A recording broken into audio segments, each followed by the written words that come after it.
even before that, has been how do we build an enterprise that benefits the wider community outside of just the employees, the taxmen, and the shareholder at the time.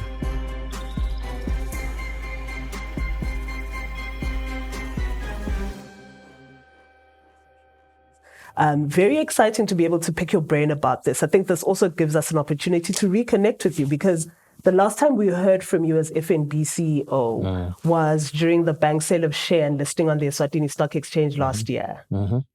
How has the bank been progressing since then? A watershed moment for the bank. And I think we were very fortunate to be supported very strongly by regulators. Obviously, we were working under the guidance of the board. Our shareholder at the time was very, very committed to this happening, and not just happening, but happening the right way. It's been the kind of transformation that you dream about, as a kid trying to plot a career. I think everyone was involved with the decision, felt it, and saw it. So we've had a very strong couple of years, especially since what happened during the COVID pandemic. And a lot of our thinking, even before that, has been how do we build an enterprise that benefits the wider community outside of just the employees, the taxmen, and the shareholder at the time.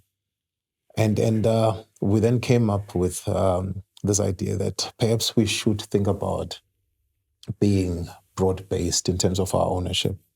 And there were lots of permutations and possible ramifications from that call.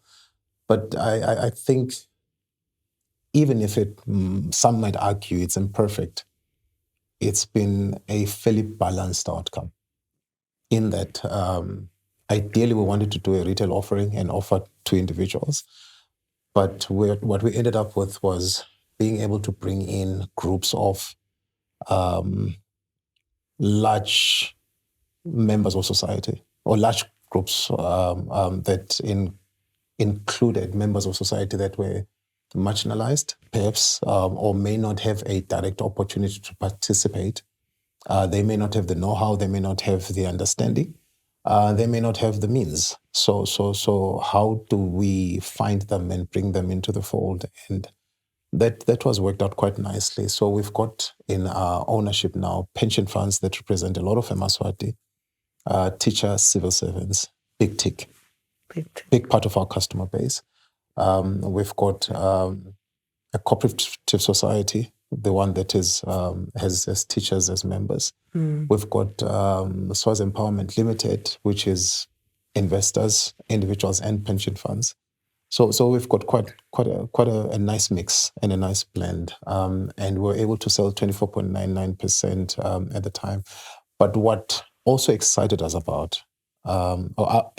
as much, was the inclusion of employees that were able to FNB employees through a trust that now owns 4.99% of the bank. And what we were lucky around is that we listed in December 2023. In February, the board signed off our interim half-year dividend. And we paid out, I think it was 84.5 million to those investors as a dividend, of which 4.99% came to employees, qualifying employees, which is those that have been with us for 12 months and are also in permanent roles.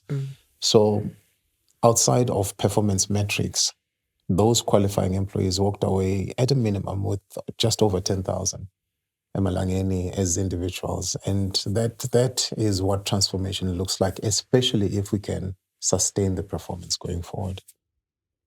I'm honestly, my mind completely blown away. I think I love particularly this approach to shared prosperity. You spoke about the diverse shareholders that you do have. And I think if you're talking PSPF, you're talking the civil service as well, teachers, phenomenal. And then employees as well. It really also is about empowering your employees. The shared prosperity thing is not just a mantra. I think the group, this business, has been built around shared prosperity, and part of what informs it, for me, I like it as a value that is well pronounced within the FirstRand group, but it overlaps with our own personal values, my own personal values. I don't think it's okay to be the tallest tree in a forest of much shorter trees, because that puts you at risk of being the first one that the logger looks at. Yeah. When it comes through looking for timber. Yeah.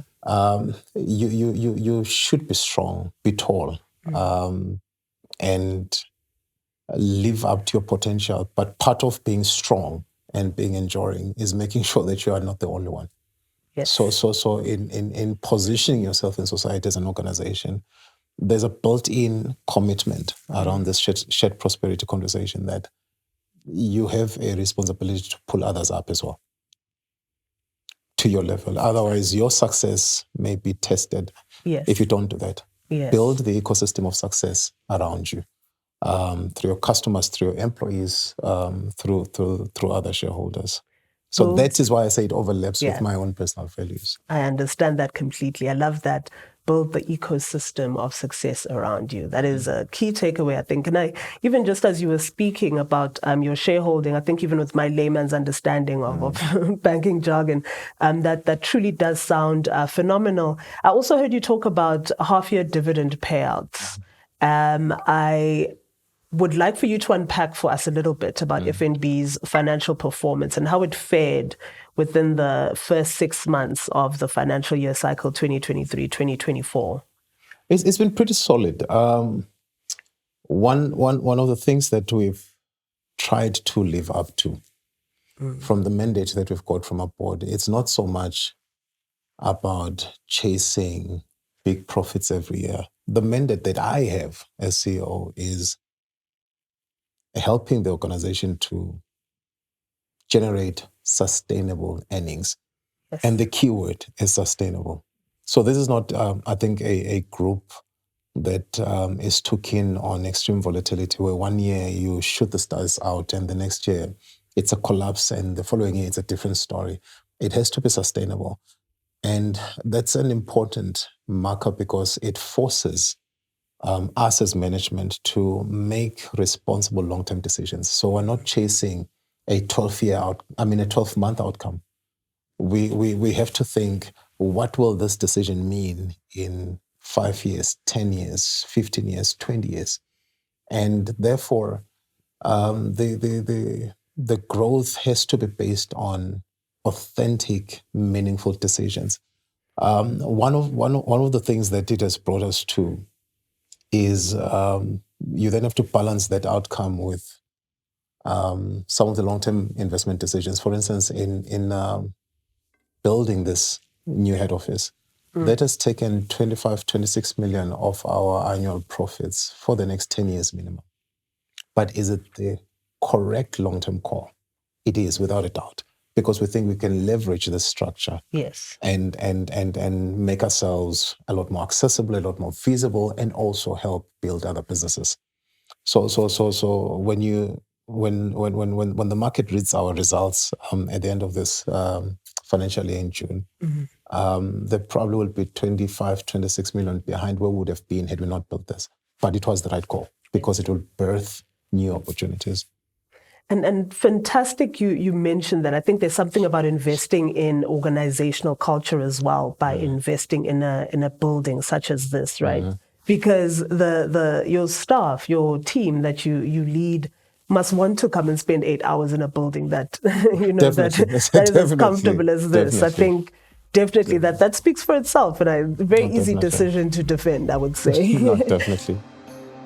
Basic level. Okay. I'll talk to the other 2 points just now. At a very basic level, what we want to do is, for our environment, is we don't think you should be going to a branch to open an account. We should be able to enable you to open an account remotely.